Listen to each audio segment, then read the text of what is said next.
The Corsair Glaive. It's about 2 years, so how's the mouse holding up?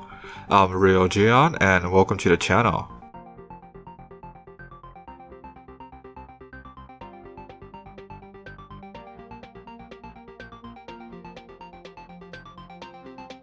Mouse has a simple look to it, but it also screams I'm a gaming mouse at the same time.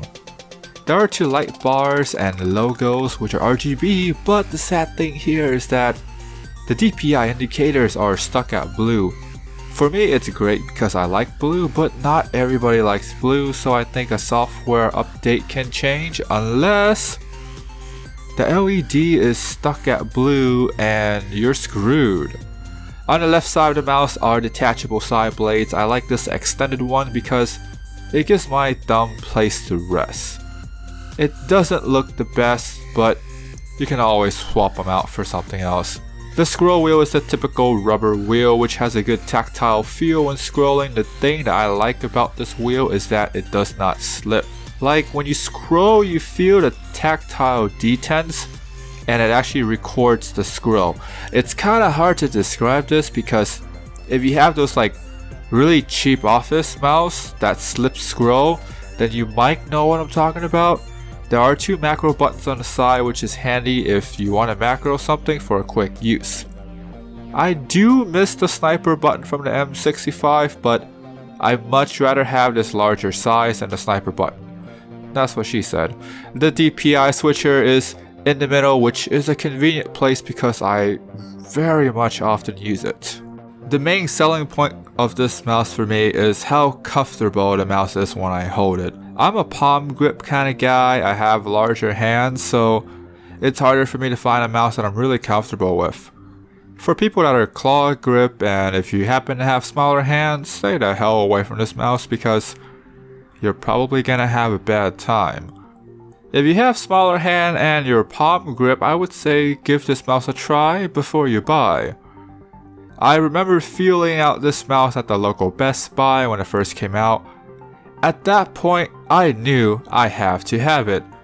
And then I saw the price tag, and I knew I have to wait for Cyber Monday. As of this video, the mouse still feels great in the hands. In the short career of reviewing gaming mouse, I haven't found a mouse that I would rather use than this mouse. I'm sure as my career goes forward, I would be able to find something, but not at the moment. Anyways, here's what the mouse sounds like.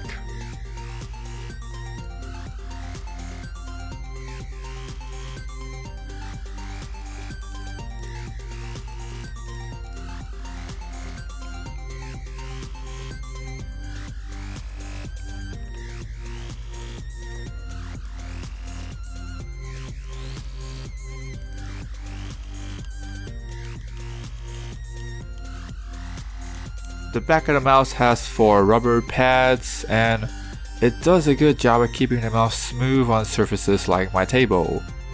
There's a textured design in the middle which is pretty cool. The cable is braided, USB tip is silver, so you either like this combination or you don't. The one thing that I found annoying in the beginning of my ownership is that I have to change the DPI every single time I start up my computer.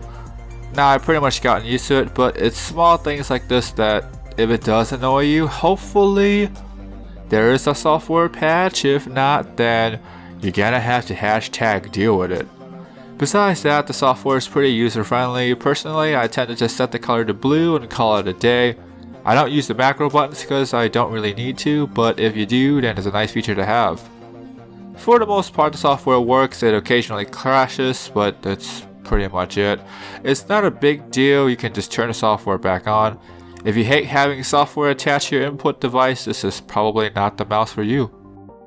It's been 2 years and there isn't any major problems with the mouse. Then again, I'm not those hardcore gamers that clicks a million times a day, so your mileage may vary.